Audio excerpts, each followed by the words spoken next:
Livi, and I'd like to warmly welcome you to Lost with Fblthp, Episode 3. Thanks so much for being here. Today we're going to be talking about Magic's visual masterpieces and all the incredible artwork in this game that we love so much. For today's episode, I'd recommend checking out the YouTube episode.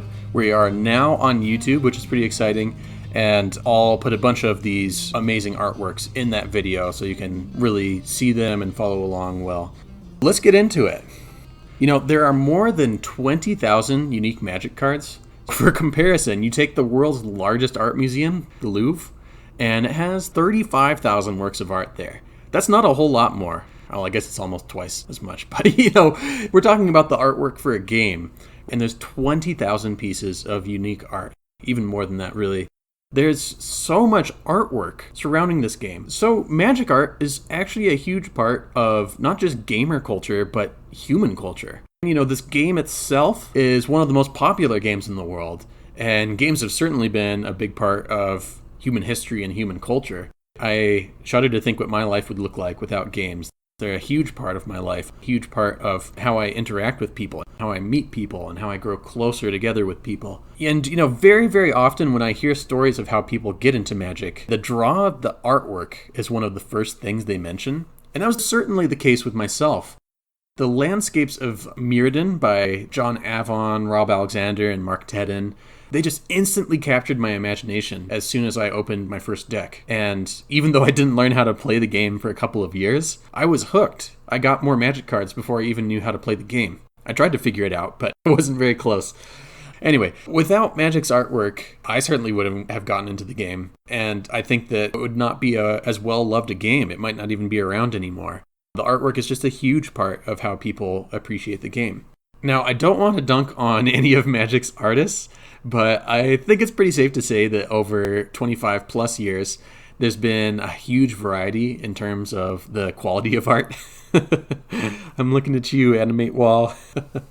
No, I love that art though. There's all these really old artworks. Indestructible Aura is another one. It just makes me smile every time. So, well, it might not be a masterpiece in, the strictest definition of the word. It's a masterpiece in my heart. It always makes me happy. But we're going to be talking about some artwork that I think would be very difficult to dispute that it is a masterpiece. It is just full of technical and artistic mastery. Of course, quality is subjective, and it's very likely you'll think that my favorite works of Magic art are garbage, and I'm certainly no art critic. But I certainly have a great appreciation for all kinds of visual art. Man, my main man is Bob Ross. I just love some Bob Ross. There are so many masters of art that have illustrated Magic cards, but unfortunately, a lot of these cards are not very good, and so the art can be easily missed. So today we're going to shine a spotlight on some of these cards that need a little bit more love. And there's too many masterpieces in the history of Magic's art to fit into a single episode, for sure. So expect more episodes on Magic's art masterworks. And today we'll just be talking about the work of a single artist. Let's get into it. Let's talk about Scott M. Fischer. Over the last year and a half, I've been going through every single Magic card set by set and intentionally looking up the art of every single Magic card. And one of my favorite things about this project that I've been doing is I'm starting to get really good at recognizing artists and knowing their style. And part of that is actually a really cool thing where you get to see these artists' styles and abilities develop over the years through their art, just on Magic cards. And I think this is very much the case with Fischer. So Fischer has been illustrating Magic cards since 1996, almost since the beginning of Magic. And he's continuing to illustrate cards to this day. Over the years, he's illustrated nearly 150 cards. I'm not sure how that stacks up with all the other big artists of Magic, but it's certainly a lot of pieces.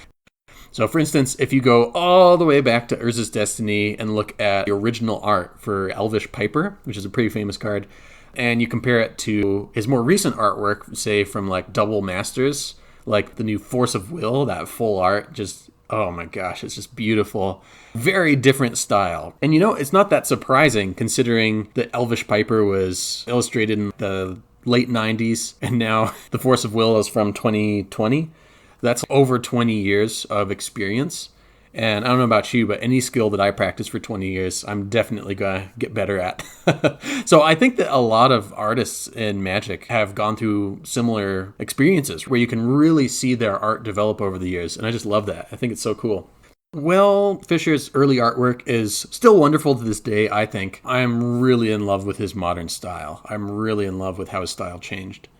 So some famous cards of his that you may know, just off the top of your head, are Dark Confident, the newest art from Double Masters, and then Coat of Arms. That's a really famous card, especially in Commander. I think that's kind of pre-style change, so that's kind of interesting.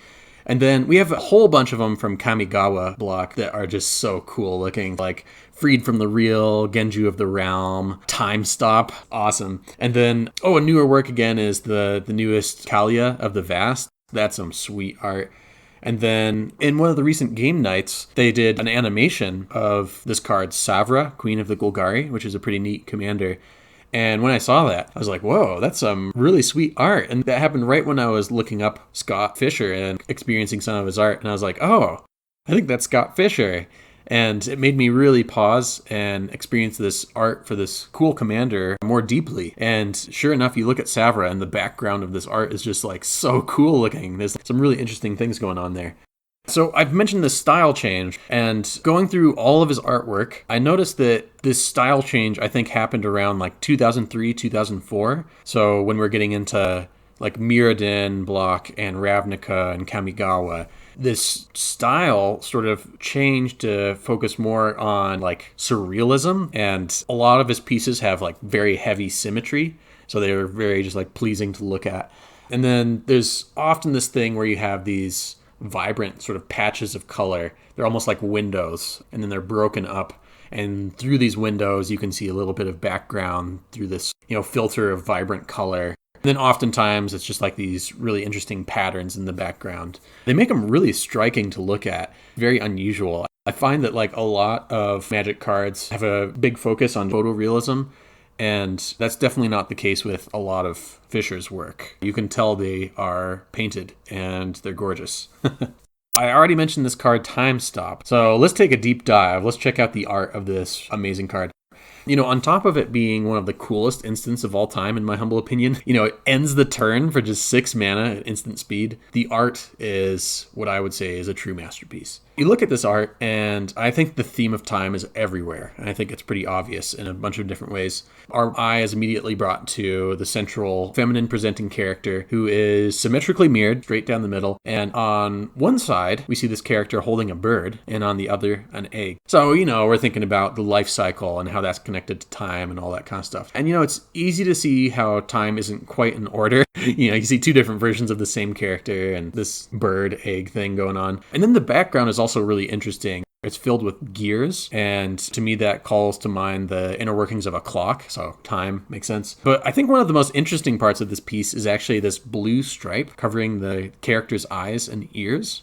So what could that mean? My guess would be that the senses of sight and sound are very much how we experience the passage of time.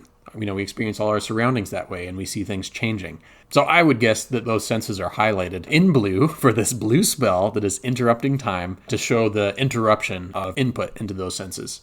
And there's actually a lot more art to this piece than we see in the 2" by 1.5" frame on a Magic card. And I think the full piece is even more stunning. So would recommend, again, checking out the YouTube video here to see it, or just doing a quick Google. It's actually a much taller piece than we see on the Magic card. And so the things that are out of frame are this semicircle, this kind of opaque, smaller circle, and they're just overlapping. And to me, that calls to mind a sun setting and the moon rising, and they're kind of happening in harmony. Again, interrupting the flow of time. And it could actually be something different. They're just these shapes are not really filled out. I like that. It's a little bit more room for interpretation. So this art, in my mind, is just gorgeous. It's surrealist, and especially after taking a bit of time to really look at it and process it, it just makes me want to play this awesome card even more. As soon as I wrote the notes for this episode, I just immediately bought a copy of Time Stop. I was like, I don't know where I'm going to play this, but I need it. I would say Time Stop is a pretty memorable card. It has this really interesting effect of just ending the turn. And as far as I know, there's only 2 other cards that do that. The recently printed legendary creature Obeka, and then the Sundial of the Infinite, which is one of my favorite artifacts. Can do all sorts of shenanigans with that. But what about some of Fischer's cards that aren't so well remembered? Let's take a look at Oversoul of Dusk. Oh, I love this card. It's just a 5/5 for 5. Very straightforward, but it does have protection from blue, black, and red. So put that in a standard environment and feels pretty good. It's hard to get rid of, and it's hard to block for a lot of decks. But in the formats I play, I'm not going to be playing it anytime soon. Don't really want it in Commander or my Commander cube or any of the other cubes I've got right now. But it is a perfectly good card. I suspect it's been kind of lost to time. I suspect that a lot of people have not heard of this card before. What I think is so special about it is how well it captures the imagination. It's from the plane of Shadowmoor, and I think it really invites us into that setting. Lorwyn and Shadowmoor are really beloved for good reason. People have been wanting to go back there for years, and I'm among them. And it's certainly one of my favorite settings. And I also think the flavor text really helps us dive into this art. So I'm just going to read that out really quickly. Flavor text says, "Some say she hid the sun herself, a desperate act to save it from its ultimate extinction," from the Seer Parables. In the artwork, we see this glorious giant spirit avatar, and in the sky, it's bringing these vibrant, complex ribbons of warm light, and they're all intertwined and overlapping, and it's clear that it's bursting into this dark scene. There's dead and withered trees all at the edge of the scene, and they're wearing these dark and cold blue and green hues. And we can even see at the bottom there, there's this faint little silhouette of a tiny little guy, and he's just kind of waving his spear, and he's looking up from this cold shore up at this huge being of light. And then we also see the silhouette of a lone bird soaring into the sky, right into where all these warm colors are being brought by this spirit. And then behind the spirit, we even see a stream of leaves in contrast to all the dead trees around the scene. And maybe this indicates that this character, this spirit, is bringing life where it goes. The flavor text indicates that it has hidden the sun away, so maybe wherever it goes, life follows. You know, it's just a piece that I feel the more you look at it, the harder it is to look away. At this point, the art has just burned into my memory. It's just so striking. And it makes me fall in love with this setting I already really enjoy, even more as I start to imagine what lies in this world just out of frame. That's oftentimes what I appreciate the most about art from a Magic card, how it sucks me into this different world, how it really makes me ask more questions. Just a few other of Fischer's cards that I really have to mention are Aphedo Runecaster, Death of 1,000 Stings, Graceful Adept, and then there's this amazing full art Oxidize that I'd never seen before, doing some research for this episode. And then there's also this amazing alt art Japanese version of Sarah Angel from Dominaria that is incredibly striking.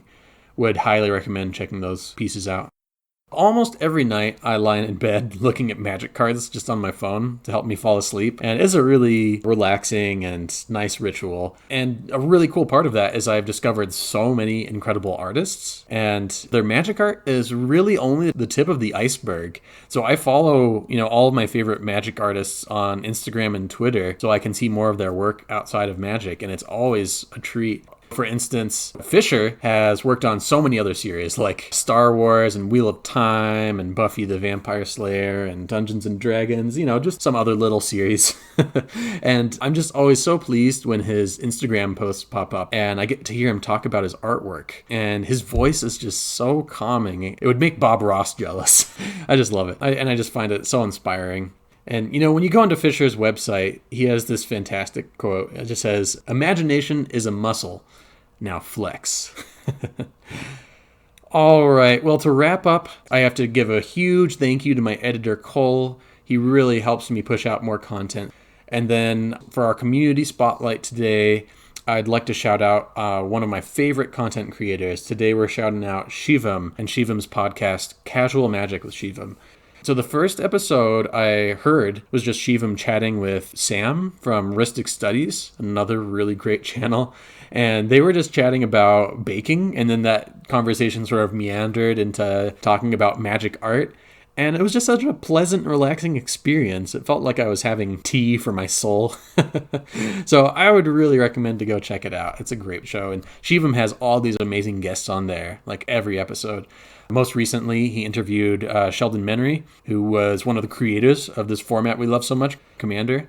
And Sheldon Menery talked about his experience helping to design Commander 2021, the new Strixhaven Commander precons. And it was really cool. And lastly, please join us on social media. So all that information is in the description of this episode, and we would just love so much to talk with you about Magic and even have you on the show if you want to be. That would just be such a blast. Well, thanks for joining me, my friends of Fblthp, and don't forget to tap out when you need to.